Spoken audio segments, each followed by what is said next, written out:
में सवार होकर के एक सिटी से दूसरी सिटी में जा रहे थे। हाईवे पर ड्राइव कर रहे थे। नदी पर जो पुल बना हुआ था, जैसे उसको पार किया तो एक लड़की दिखाई दी जो तरबूज बेच रही थी सड़क किनारे। बच्चे ने जिद की वाटरमेलन चाहिए, तो इन्होंने कार को साइड में रोक दिया। गाड़ी का शीशा नीचा करके जो है मैडम ने पूछा कि क्या भाव दिए, तो उस लड़की ने कहा कि 50 रुपए का एक लेके चले जाओ। तो ये जो मैडम थी मोल भाव करने लगी कि 30 रुपए, उससे ज्यादा नहीं। वो बच्ची कहने लगी कि आप गजब कर रहे हो, आपने तो 30 रुपए बोल दिया। तो मैडम ने कहा चलो 40 रुपए।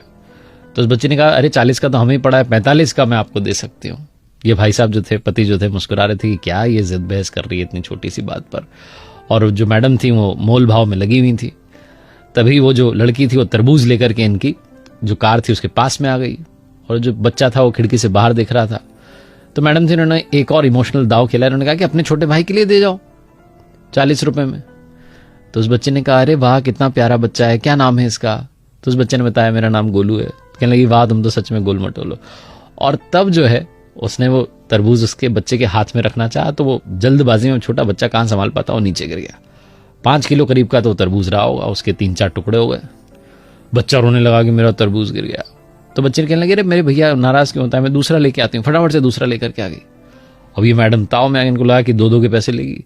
कहने लगी हम उस टूटे वाले के पैसे नहीं देंगे और इसके भी 40 रुपए देंगे, कितने का है ये।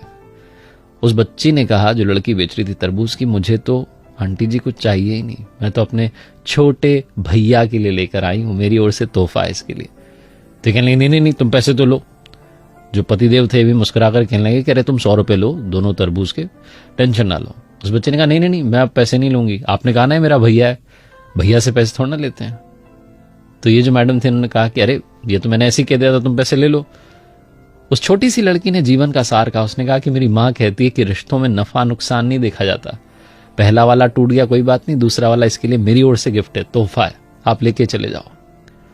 जब उसने ये बात कही तो इन मैडम ने पूछा कि तुम्हारे परिवार में कौन कौन है, तुम्हारा कोई भाई है। उस लड़की ने कहा मेरा भाई तो, और ये कहकर के रोने लगी कि कुछ समय पहले ही उसकी जो है डेथ हो गई, बीमार हो गया था, हम हॉस्पिटल ले जाते तब तक उसने दम तोड़ दिया, 2 साल का था वो। मुझे तो इसमें अपना भैया नजर आया, आप लेके जाओ तरबूज। ये जो मैडम थी ये जहां से आ रही थी अपने घर से और दूसरे शहर जहां जा रही थी, वहां पर किसी के रिलेटिव के यहां पर जाना था, गिफ्ट देना था, कंगन लेकर के जा रही थी। बिना देरी के इन्होंने अपने पर्स में से वो कंगन निकाले और उस लड़की के हाथ में रख दी कि बेटा ये मेरी तरफ से तुम्हारे लिए। वो लड़की कहने लगी कि अरे तरबूज के बदले ये। तो इन्होंने कहा हाँ बेटा, रिश्तों में नफा नुकसान नहीं देखते, तुमने इसको अपना भैया माना, मैं तुम्हारी माँ हुई, मेरी ओर से तुम्हारे लिए, अपना ख्याल रखना और सबका ख्याल रखना। ऐसा बोलकर के इन्होंने गाड़ी आगे बढ़ा ली। जो पतिदेव थे मुस्कुराते हुए जा रहे थे कि कैसी है मेरी पत्नी, भी थोड़ी देर पहले 10-20 रुपए के लिए मोलभाव कर रही थी और अब इतने महंगे कंगन ऐसे ही देकर